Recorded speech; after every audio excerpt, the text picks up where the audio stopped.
Howdy, friends. Man, I'm rolling through these 5% grades, and it's the middle of the night. Something he does.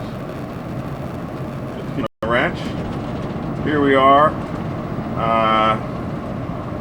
singing Polly Wolly Doodle all the day, as we're rolling through the downgrades. Oh, my ears are popping. Wow.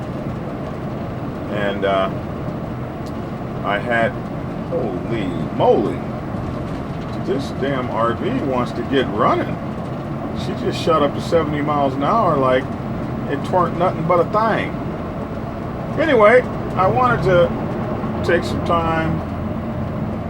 How's the double-decker truck doing 90? You got two decks of trouble.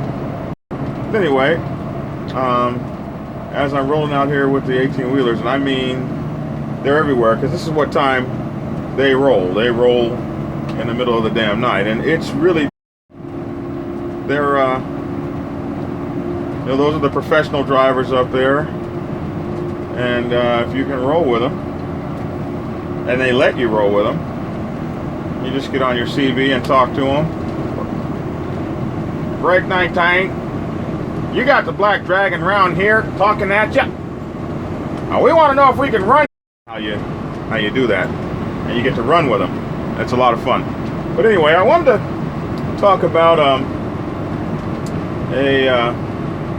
subject that is kind of near and dear to my heart. And you have to understand that the whole reason I ever really got into doing these videos at all, and it's been about a year now. It's been right at it 1 year, and it's been interesting because it's actually starting to catch fire, and I have gotten 1/3 as many viewers as it took me 1 year to get in the last month. So that's when you know that perhaps your work is being appreciated by others and starting to catch on. And so I want to thank you guys for that. I hope everyone can hear me. So I started writing books, you know, even though the hype has it that all I want to do is make money off the motorcycle set. That's the hype. But the reality is, I started doing videos because of issues I saw in my own motorcycle club nation. And I wanted to perhaps create something that would give those guys an everlasting monument or source of information that they could call upon even after I have passed away and gone, or the father of the Black Sabbath Nation was gone.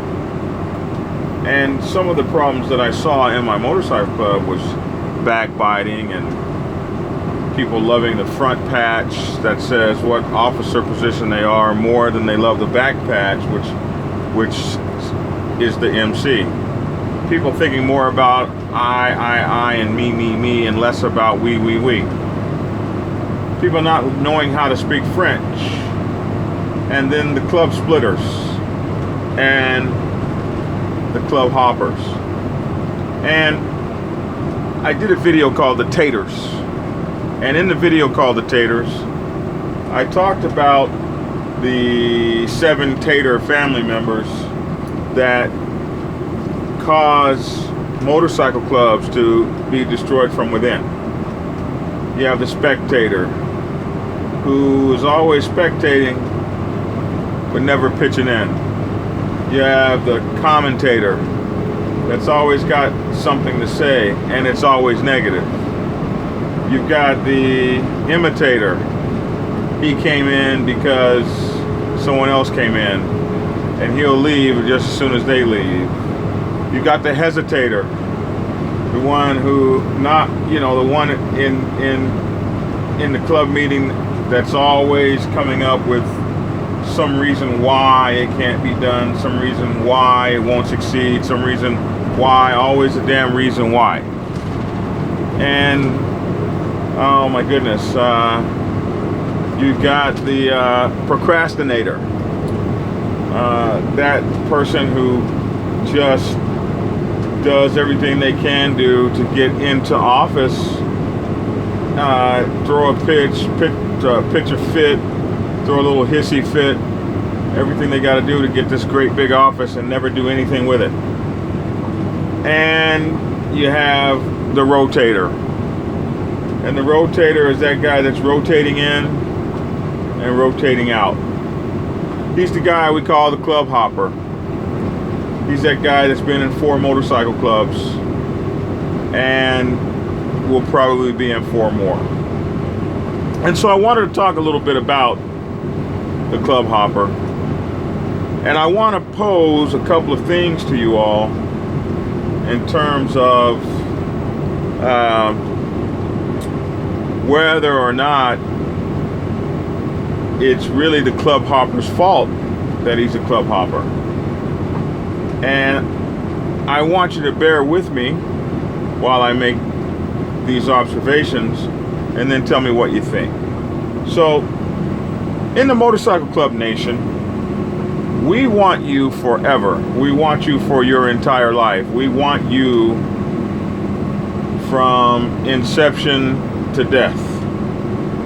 And I only really recognize a few reasons that a person should leave a motorcycle club. And I've had it about as bad as any, because I had to prospect for about close to 5 years. It wasn't actually 5 years, but it was so damn close to 5 years. I always say 5 years, just to get that little extra few months, because I feel like I deserve it, to be able to say it was 5 years. It was a long time. And the club treated me about as nasty as any club could treat a person. I didn't have any backup from my brothers. I didn't have a lot of love from the club. There was a lot of people that swore I would never, ever be Black Sabbath. And there was just something about that patch, something about what it stood for, that even though the people were not up to the standards of the patch, the ideals of that patch and what the original 7 founding fathers meant, they resonated with me. And I didn't want to go anywhere else. And it was the first club I ever saw, the first club I ever hung out with, the first club I ever rode with, and I never went anywhere else. And in San Diego, California, every motorcycle club in San Diego offered me a membership just based on how strong of a prospect I was, in terms of how long I did it, not how great I was. I was a pretty lousy prospect, and I talk about that in Prospect's Bible. As a matter of fact, one of my critics once wrote, how can someone who failed at prospecting teach you how to prospect? Well, I think that there's a point in that. I don't feel like I failed at prospecting because I actually completed my prospectship, but they were trying to attack the Prospect's Bible and attack me, and so that was the point they made. And I thought about it and thought about it, and even if I did fail as a prospect, I guess I could always say, this is what you shouldn't do, because I can tell you from experience that don't work. And I'm always reminded of a friend of mine who told me, he said, you know, I want to be a motivational speaker. And I looked at him and I laughed. And he said, what are you laughing about? And I said, where's your damn Rolls Royce? Why would I listen to you? You don't have a Rolls Royce. And he said, you know, if a person has to prove that they've done it too in order for you to listen to something that they might have that's worthy to say, you're going to miss out on a lot in life. And so with that, I understood that you can learn something from a bum on the street. Just because he's a bum doesn't mean that he doesn't have something to teach you. Like, he might be able to teach you to stay off of 5th Street because that's where people go rich and come back bums. He might have been, you know, and I have talked to some bums that had very interesting lives, pilots and everything else, before whatever tragedies hit them. So I say this to bring up some ideas for you, and that is, when I saw all of this happening in the Black Sabbath, the club splits, the club hopping, all of these kinds of things, I wanted to write something. I wanted to do something. I wanted to make a difference.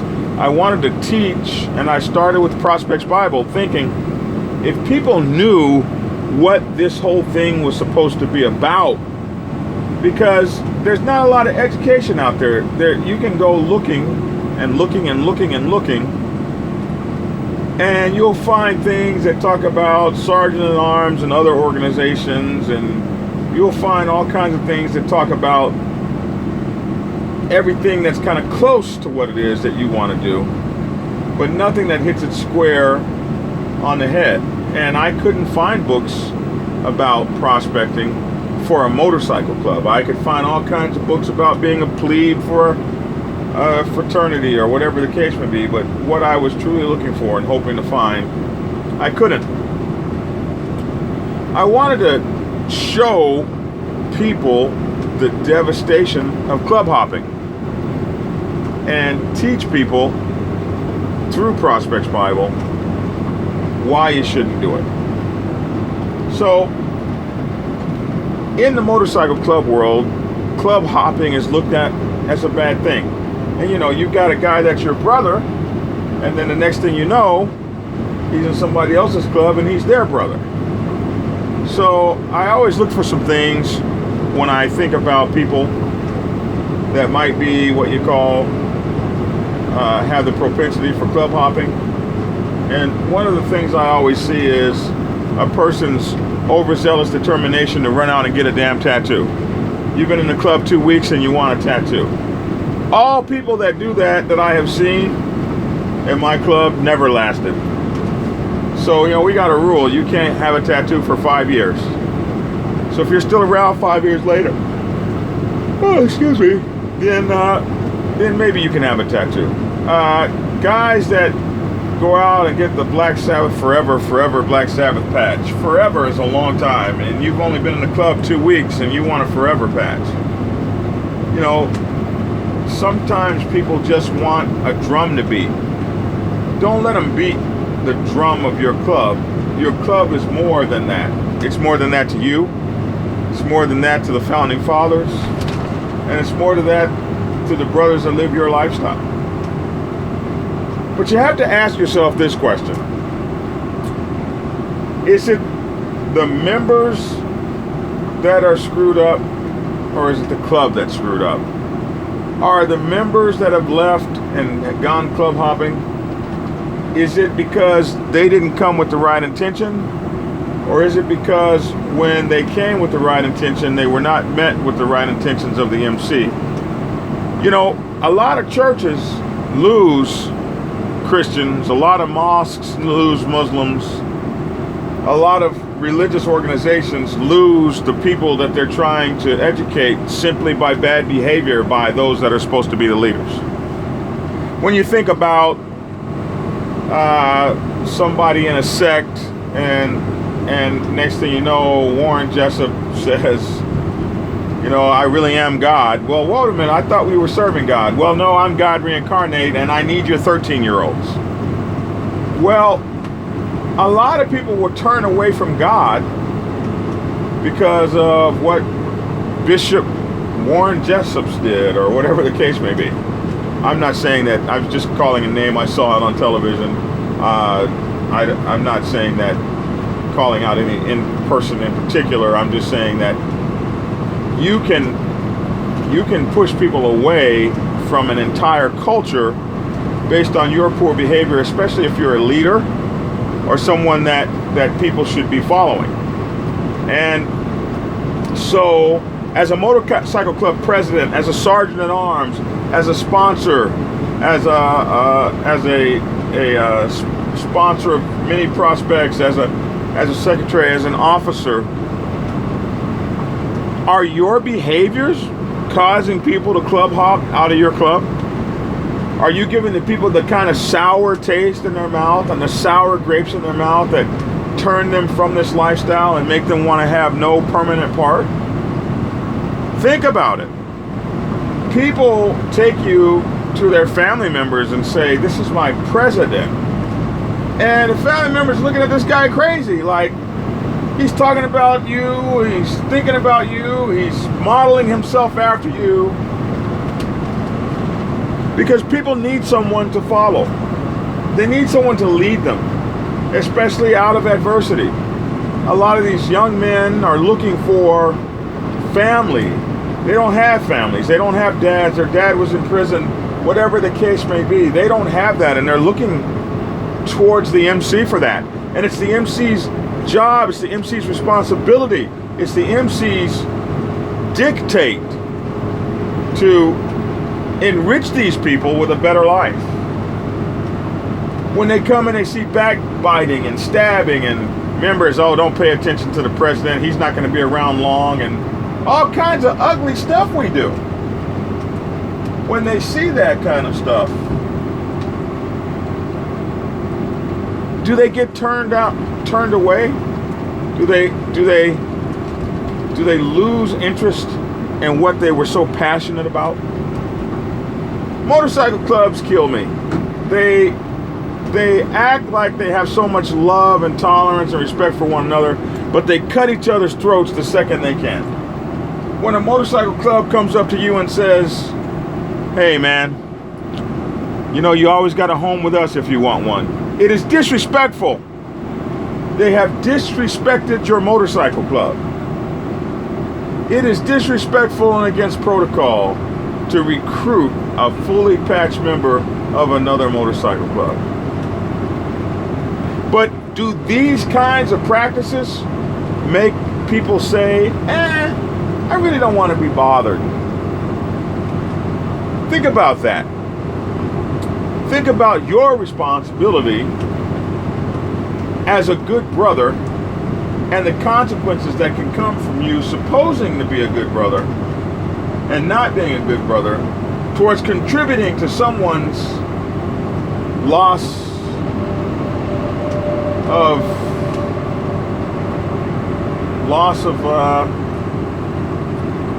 dedication, loss of passion, loss of belief. So whereas it is bad to be a club hopper, it's bad to institute procedures and policies within your MC that cultivate club hopping. You know, in the military, we had this idea, no man left behind, or woman. And that meant your body was not going to be buried in a grave somewhere without a tombstone marker for no one to ever know who you were. We were going to bring you back dead or alive, but we were going to bring you back. Sometimes the MC can be so capable of letting people go. F them. Hell with them. But people are our greatest commodity in the MC. Our brothers are the greatest commodity that we have. The greatest commodity that we have in the MC is each other, one another. So we must make sure that we are not creating an environment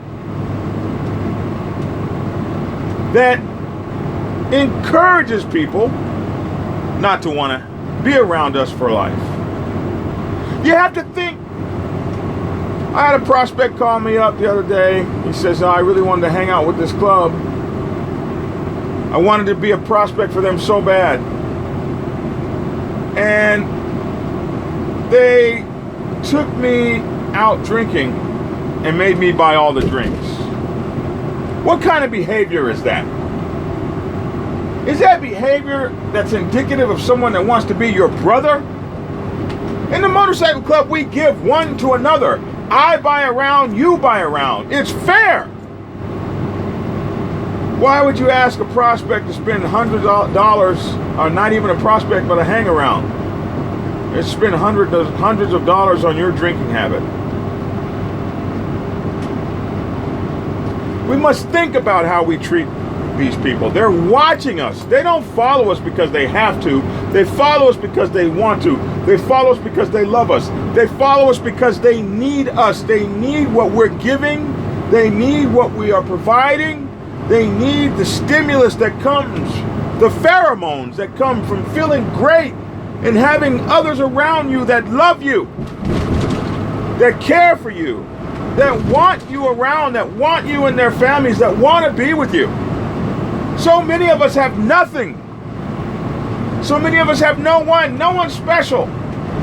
And we reach out to this organization and we're so happy when we get into it.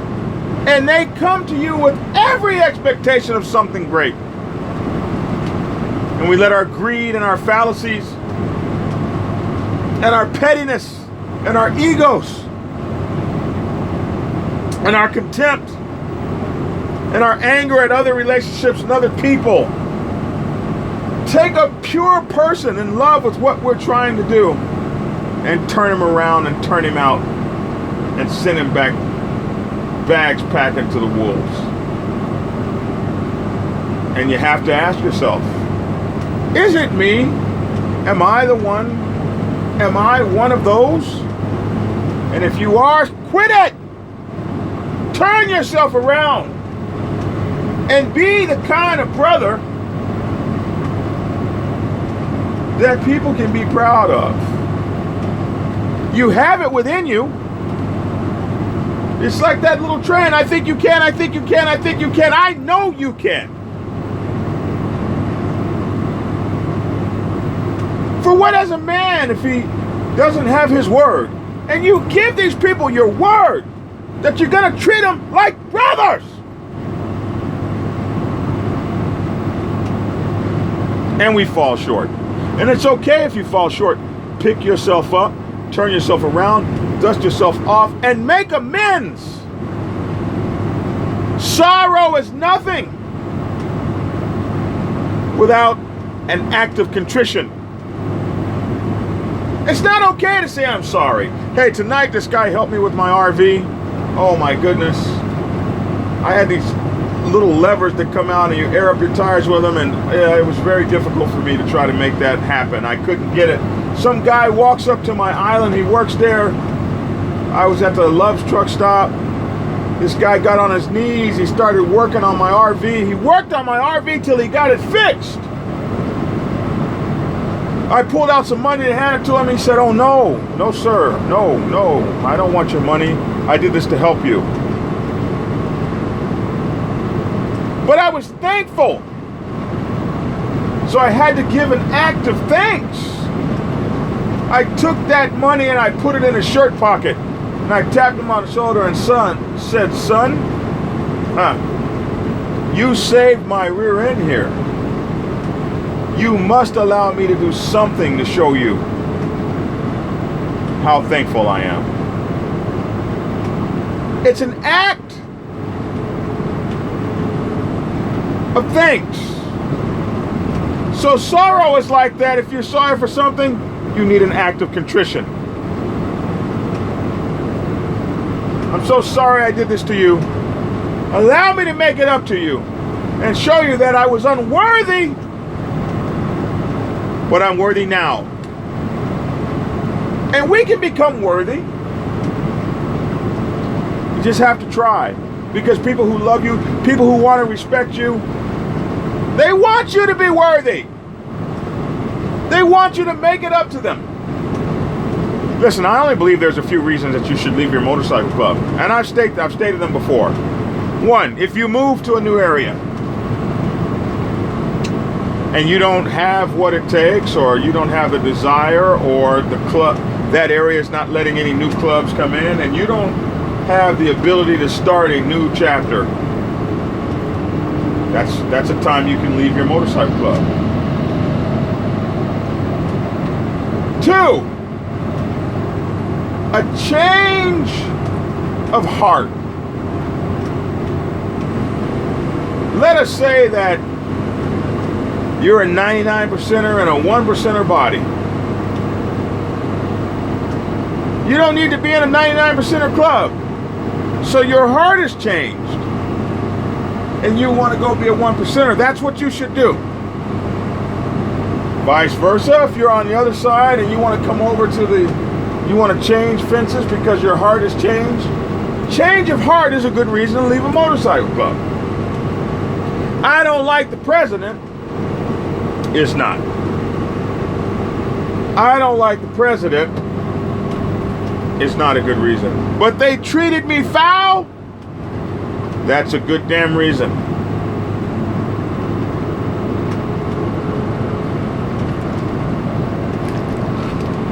Forgive me for that. My voice is getting a little scratchy.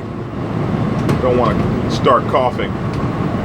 They treated me foul is a very good reason, which is another reason that I have come up with that you should leave a motorcycle club, or that you can. I had a girl that became a Sisters of the Cross of the Black Sabbath Nation. She had a motorcycle club that she was in, and she had a wreck on her motorcycle with no helmet on at just 25 miles per hour and required brain surgery. And she never saw one member of that club during the whole 8 weeks she was in surgery and recovery. And when she did see them, they were talking about taking her vest and punishing her because she hadn't been in any meetings lately. Excuse me, I'm laid up in the hospital with brain surgery. You guys are mistreating me.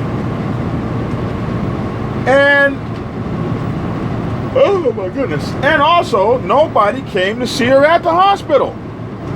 These are the kind of things that run people away, man. These are the kind of things that put people on their high horse to get the hell out of there and the hell away from you. Take a look closely at your bylaws and see what it is your bylaws promise members. And then make sure you are closely reflecting that, because that's what people are holding up against you to see if you're as good as you profess to be. Club hopping is a bad thing, but so are clubs that need to be hopped from.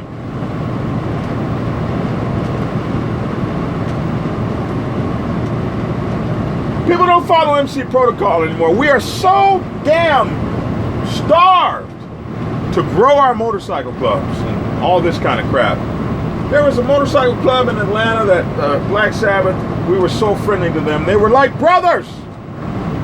Everywhere they were, we were. But I was so goddamn, forgive my language, I was so, man, it's a disgusting part of my background. When I tell you guys some of this stuff, man, it's not from a pontification point where I can stand up and pontificate down to you about how great you should be. Some of this stuff I tell you, I've done myself, and I'm not proud of it. I wanted to grow my club so bad. And a lot of times clubs will hang out with you and start picking the members of your club they want. Like they're picking through a garage sale.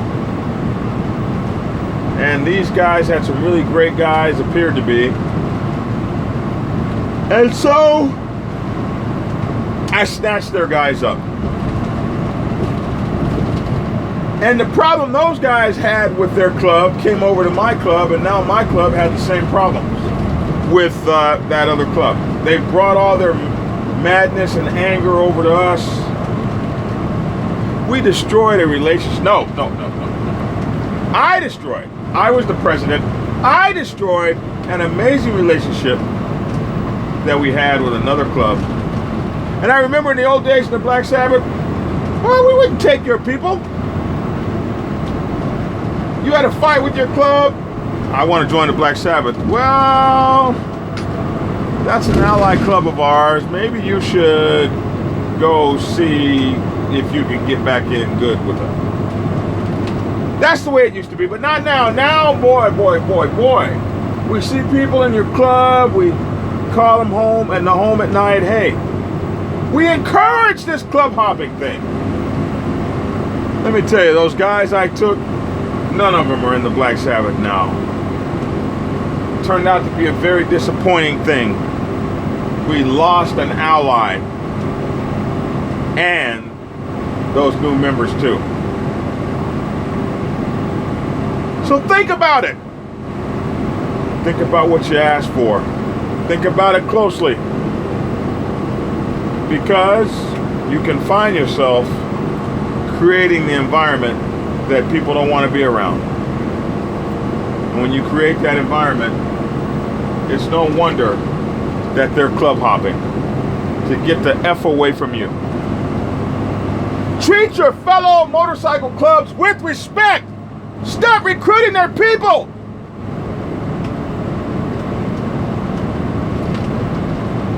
When they get in a fight, don't be the first one to, you got a home over here. Cut it out.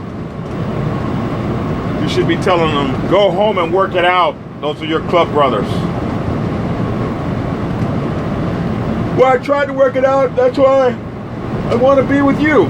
Yeah, go try again.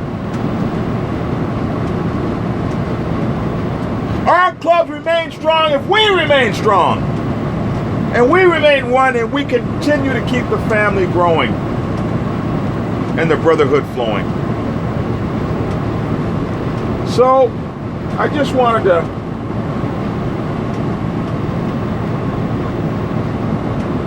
take a few minutes to talk to you about the club hopping phenomenon. Now listen, there are those people that, despite your greatest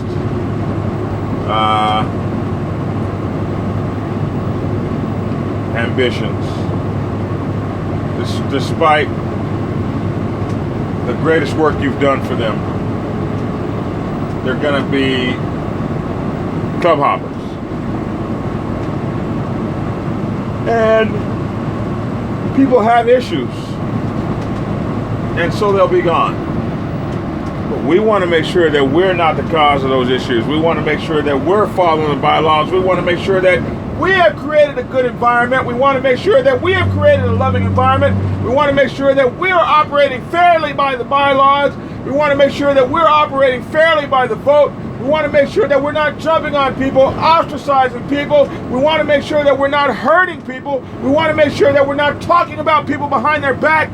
We want to make sure that we're not creating a vile and contemptuous environment. We want to make sure that we're not creating a hostile situation. We want to make sure that people don't feel threatened. We want to make sure that people are not picking on people. We want to make sure that people are not overusing and abusing people's goodness. We want to make sure that people aren't sleeping with their brothers' women. We want to make sure that people are not stealing or borrowing money that they don't plan to pay back.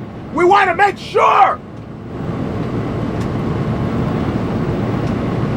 that we are a motorcycle club of brotherhood,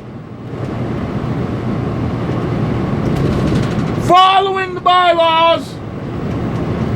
That's what traditional MCs do, people. We don't create the environment that runs people away and then call them club hoppers and ostracize the shit out of them. Forgive my language, I'm on a cussing tirade tonight, I don't know why.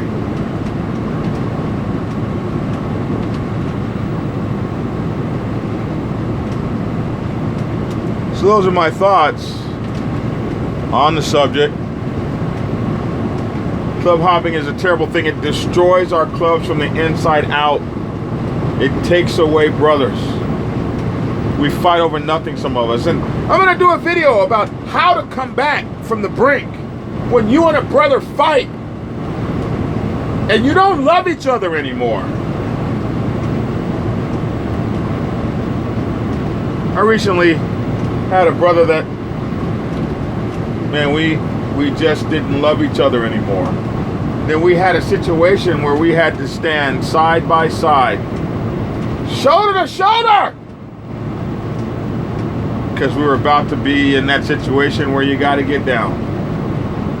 And that brother was right damn there. I buried the hatchet that day. I buried the hatchet. So these things that have kept us apart, these things that have kept us at each other's throats, brother, you were at my side ready to die with me. Can't be mad at you no more. I can't be hateful towards you anymore. Forgive me for my transgressions against you, brother. I don't know what the hell got in me. I'm sorry. I did it on purpose. I'm not blaming it on anything. I just want you to forgive me and know that I will do better. And I'm contrite. I want an act of contrition. Let me take you to dinner or lunch, or let me buy you a beer or a case of beers, and let's sit down with tortillas and saltfish and crabs and talk about old times, and just let me treat you good for a little bit, brother. Because that's what we need. Hey, we're human beings. We're gonna make mistakes. That's what human beings do. But lo and behold, we have an ability to be great as humankind has great things in it. Having been made in the image of God, we are capable of incredible greatness. And I demand that you start fulfilling it. Fulfill your hearts with love for your brothers that wear your patch, and we will stop the club hopping. We will stop it because you catch more flies with honey than you do with vinegar. These people, many of them, have nothing and they know nothing. They have no one. They've had no great future because their past has been just terrible with pain and hurt. And when you come into their lives, you should be the example of something great, not the example of something that they want to get away from. So I thought I would postulate that theory and place it before you such that you could think about it. Somebody asked me what's going on with the set. What's going on with the set? We're not training anybody. We want to yell at people. You're doing this wrong, doing this wrong, doing this wrong, doing this wrong. But you don't want to teach them nothing. Teach something. Teach somebody something. Next week, find somebody and teach them something.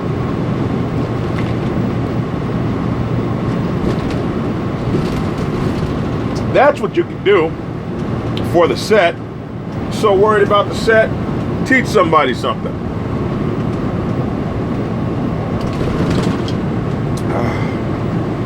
My voice is so raspy. I'm trying to get some relief for it. But anyway, oh my gosh, have I been talking 41 minutes? Holy moly. So, that was supposed to be like a 7-minute chat. I really appreciate you all. The sales of President's Bible are just off the hook. I just want to thank you so much for that. Those of you who haven't gotten it, you can definitely get it as a pre-order. $15. And you'll just go to Black Dragon and Black... No, where do you go to? You go to PayPal and send $15 to jbunchii@aol.com. All my other books are available. I am going to the Roundup in Kansas City, Kansas. No, yeah, Kansas City, Missouri. And the roundup is the National Bikers Roundup. And come see me. Let's shake hands. Let's hug. Let's think about one another in a professional and great, fun, and kind way. And let's be friends. Stay with those MCs. I did a video just the other day about what to do when your MC has broken your heart. How to serve your MC even though your heart is broken. Stay with your MC. Let no one take your MC from you. They kept me as a prospect for 5 damn years. But I wouldn't give it up. And no one ever would have thought they would have had to call me national. But they do. And they did. All right. 43 minutes. I love you all. I hope you're getting skinny. See you guys in where am I going? Kansas City, Missouri, Grangeville, Kansas, I believe. See you guys in Kansas soon. Kansas City, for those of you who I'm going to see. I have plenty of love and hugs and respect and handshakes for all of you. So don't be afraid to come up and say hi. Love you all. Have a productive evening. Be happy and get skinny.